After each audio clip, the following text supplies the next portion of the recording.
Bonjour. Alors après près de 2000 ans d'erreur sur une phrase mal interprétée, qui est celle-ci: Seigneur, pardonne-leur, ils ne savent point ce qu'ils font. Qui venait un peu avant: Élie, Élie, pourquoi m'as-tu abandonné? Mon Dieu, pourquoi m'as-tu abandonné? Alors c'est ces deux phrases-là que je vais élucider. Alors je vais partir d'abord par la dernière. Une personne avant sa mort voit toute sa vie défiler. Mais elle peut voir le futur aussi. Donc ayant vu le futur, il a vu ce qu'on allait faire de lui. Donc il a pu dire: Élie, Élie, pourquoi m'as-tu abandonné? Mon Dieu, pourquoi m'as-tu abandonné? En faisant allégeance devant l'Éternel, béni soit-il, sur la tromperie qu'on a pu dire par la suite qu'il est Dieu lui-même. Alors maintenant, je vais passer à l'analyse du verset précédent, qui était pardonne-leur, Éternel, ils ne savent pas ce qu'ils font. Au moment où on l'a pris pour le mettre à exécution, la sentence du Sanhédrin approuvée par Rome et approuvée par le peuple, ou par, disons, la foule, influencée par un contexte géopolitique d'une époque. Et donc je vais analyser cette formule dans le contexte où il pouvait se dire par cette personne il y a presque 2000 ans. Eh bien, il faut analyser le contexte général, la politique du lieu, la situation vis-à-vis de, on pourrait dire, la mission mondiale qui avait pu être donnée au peuple d'Israël avant, la manière dont ça a pu tourner par la suite. Et donc c'est en fonction de l'analyse et la compréhension de ce contexte que l'on peut comprendre cette phrase. Alors bien sûr, analyse première qui est une déduction de la deuxième formule ignorée et même carrément étouffée pour faire prévaloir que cette personne est Dieu lui-même, à l'encontre même de sa volonté et de son allégeance avant même de passer dans l'autre monde. Bien évidemment, cette ignorance dans laquelle tout le monde chrétien a pu être mené par la suite va faire interpréter par les tenants du système, bien sûr, la première formule comme une, disons, bienveillance, un petit peu même, on pourrait dire, légère, et vis-à-vis du monde juif, influencé par les tenants de l'époque qui correspondaient au Sanhédrin, à certains nombreux membres du Sanhédrin qui étaient partisans d'un système existant qui déjà sévissait depuis près de 200 ans, qui était le système de l'antiprêtrise en ce qui concerne le royaume de David, puisque la prêtrise selon le royaume de David c'était que les Kohanim, les véritables prêtres de la lignée de Tzadok, se maintiennent au pouvoir et que l'enseignement soit enseigné selon leurs normes et non selon les normes d'un système qui est venu après et qui a voulu trôner sur le peuple juif et notamment trôner sur les pauvres ouailles juifs qui les écoutent. Alors bien sûr, lorsque il est dit Seigneur, Seigneur, pardonnez-leur car ils ne savent point ce qu'ils font, ça n'a rien à voir avec ce dont le christianisme, du même système que le premier bien sûr, mais continuant la route dans une autre voie, qui lui a été donnée d'assumer dans un autre secteur pour bien compartimenter les classes et ne pas arriver à l'unité à laquelle on doit arriver pour toute la Terre. Alors bien évidemment, on va dire, ben oui, dans sa bonté, dans sa compassion, il a pardonné à tout le monde, il faut pardonner. Car si on est un martyr, il faut pardonner. Oui. Alors, qui ne s'étonne pas aujourd'hui d'avoir le contre-coup des martyrs musulmans qui, eux, avant de se faire pardonner, avant de pardonner, ils vont faire leur fiasco d'abord, bien sûr. Ils vont se faire sauter sur les uns ou sur les autres. Ça n'est que, si on pourrait dire, conséquence de ce qui est cause et qui a causé. Et puis si on va encore plus aux racines, ceux qui ont engendré la division entre le peuple juif et le peuple, disons, le système chrétien qui était naissant et qui a raté son coche parce que dévié par justement les tenants du système, alors on va dire, qu'est-ce qu'ils ont fait? Eh ben, ils ont mis dans la tête des gens, bien sûr, d'être des espèces de robots humains. Des gens qui réagissent si un membre du Sanhédrin crie tout haut « Barabbas, libérez Barabbas !» Eh ben oui, on va libérer Barabbas. Tout le peuple va crier, enfin tous les gens vont crier, qui sont à côté « Libérez Barabbas !» C'est la foule. Tu murmures, tu propages fausse information. Et puis la foule, elle continue à propager fausse information, à se laisser berner par ceux qui les bernent, pauvres bougres. Ils ne savent même pas. Alors effectivement, il faut comprendre. Pardonne-leur, ils ne savent pas ce qu'ils font, dans le sens qu'ils ne savent pas ce qu'ils font, effectivement. Ils sont les pions d'un système. Un système qui crie « Barabbas, libérez Barabbas !» Bien sûr, ne le libérez pas lui, parce que ce serait notre mort.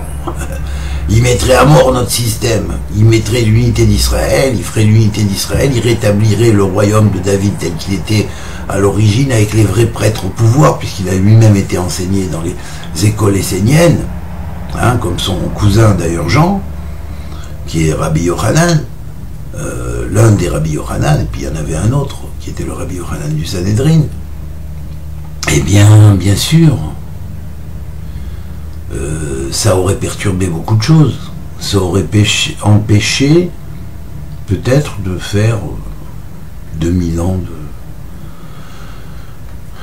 d'erreur, quoi. Avec en chemin des guerres qui ont été faites au nom d'un système qui ne demandait pas des guerres, qui leur a rien demandé.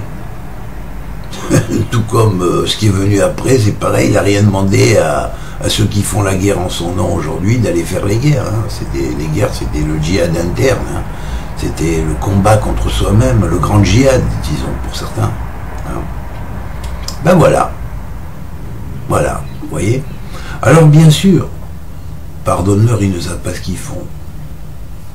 Pourquoi ? Parce que les principaux instigateurs sont esclaves d'un système et qui se taisent devant ce système parce qu'ils n'ont pas d'autre solution, sinon ils sautent. Et c'est pareil aujourd'hui. Et puis, pardonne-leur, ils ne sont pas ce qu'ils font parce que le pauvre peuple qui, lui, suit la voie de ces agitateurs qui sont les premières têtes, qui sont mis en tête de liste, mais qui s'y dévient de ce qu'ils doivent dire, on va les foutre dehors, alors ils sont des bons fonctionnaires, ils ont intérêt à faire leur travail, ouais, c'est comme ça, sinon on perd sa place dans l'administration. Pauvres administrés. Et alors voilà, donc il y en a un qui crie hey, libérer Barabbas. Ouais, bien sûr, Barabbas. C'est peut-être et éventuellement possible de sauver comme ça le peuple de l'esclavage romain, de la colonisation des Romains en terre d'Israël. Ah oui, mais vous ignorez une chose, c'est que ces meneurs qui ont crié « Libérez Barabbas » les premiers, que tout le peuple a fait « Libérez Barabbas », ben eux aussi, non seulement ils ne savent pas ce qu'ils font, mais les autres, ils savent encore moins ce qu'ils font, parce que les autres, ils ont dit libérer Barabbas, 100% Barabbas, il va peut-être nous servir à nous libérer du joug romain, mais ce qu'ils ne savaient pas, c'est que le système, il avait déjà fait son accord avec Rome. Il avait déjà fait son accord avec Rome. On vous donne tous les agitateurs, tous ceux qui chercheront à changer le point de vue de la véritablement solide religion que nous construisons aujourd'hui pour vous les Romains, pour que vous puissiez nous coloniser sans qu'on dise rien. Voilà, alors laissez-nous dans les chivotes tranquilles et puis vous allez voir. Alors, beau compromis. Ben effectivement, éternel, ils ne savent pas ce qu'ils font, parce qu'ils savent pas ce qu'ils perdent. Parce que s'ils n'avaient pas agi ainsi, hein, eh bien, les Zélotes, avec tout l'ensemble de ceux qui étaient pro, hein, et qui voulaient arriver à ce système de paix réel, ils y seraient arrivés. Ils y seraient arrivés. Et pour pas qu'ils y arrivent, il fallait bien que ça se passe comme ça. Donc, Seigneur, pardonne-leur, ils ne savent pas ce qu'ils font. Voyez ? Ils ne savent pas ce qu'ils font parce qu'ils vont dans un système qui est en dehors de la voie que Dieu a donnée et que Dieu a fait dire plus tard à Mashiach, le jour où vous écouterez sa voix, je viendrai. Ben oui, bien sûr, le jour où vous écouterez sa voix. Alors vous n'écoutez pas sa voix automatiquement. Comment voulez-vous qu'il vienne? Écouter sa voix, c'est retourner aux origines. C'est pas se satisfaire d'un système qui a fait compromis avec les Romains de l'époque. C'est pas se conformer à un système que autant Flavius Joseph que Philon d'Alexandrie n'ont pas forcément accepté. C'est les premiers à critiquer, à dire oui, regardez ce qui se passait à cette époque-là. Voyez. Car les premiers partisans du système, quand il s'est formé vraiment, à partir du 2e siècle avant, qu'il a fait son chemin au début de l'ère chrétienne, très fort et plus fort, il s'est rendu dans les 5-6 siècles qui ont suivi, ben évidemment, ce système-là, c'est celui qui a dévoyé le système originel. Vous voyez, il a mis la charrue avant les bœufs. Et puis après, tout en accusant les chrétiens d'avoir mis la charrue avant les bœufs. Voilà. Mais non, mais eux-mêmes, ils ont mis la charrue avant les bœufs d'abord, avant tout, et en premier lieu. Voilà. Donc, il faut analyser le porte-à-faux dans lequel on est aujourd'hui, faire son bilan de conscience, reconnaître ses erreurs, hein, et dire, voilà, là on a fauté, on a fait une erreur. Et puis réparer ses erreurs, il est temps, quand même. Hein, et en réparant ses erreurs, ben, la paix s'en suivra automatiquement. Avec la reconnaissance de l'autre, qui se fera automatiquement. C'est pareil que Yosef, hein, il n'a pas été reconnu par ses frères au début, ben, un jour à l'autre, ils ont bien été obligés de venir à l'évidence et de comprendre que derrière le masque du pharaon se cachait Yosef. Voilà. Alors, à vous de voir. À vous de voir. À vous de voir et de réfléchir.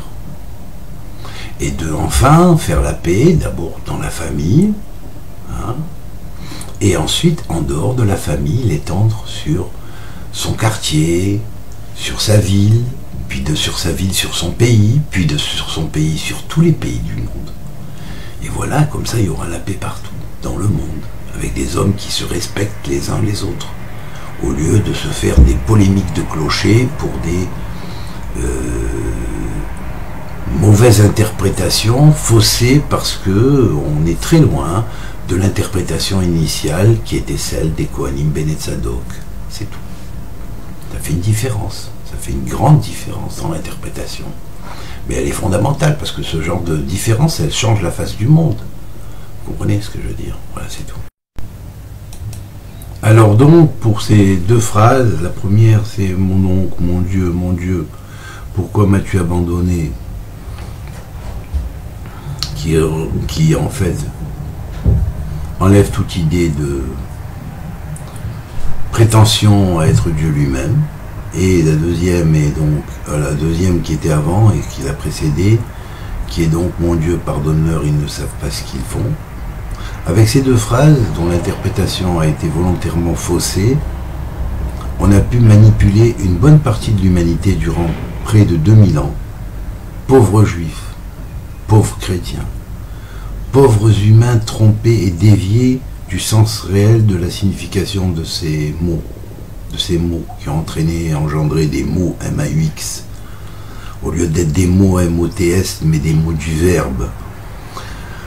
Pauvres juifs propageant l'erreur judiciaire commise contre l'un de leurs frères et la perpétuant pour beaucoup encore jusqu'à nos jours. Pauvres chrétiens naïfs croyant qu'ils ont saisi la portée des mots MOTS dont leurs dirigeants ont falsifié le sens originel.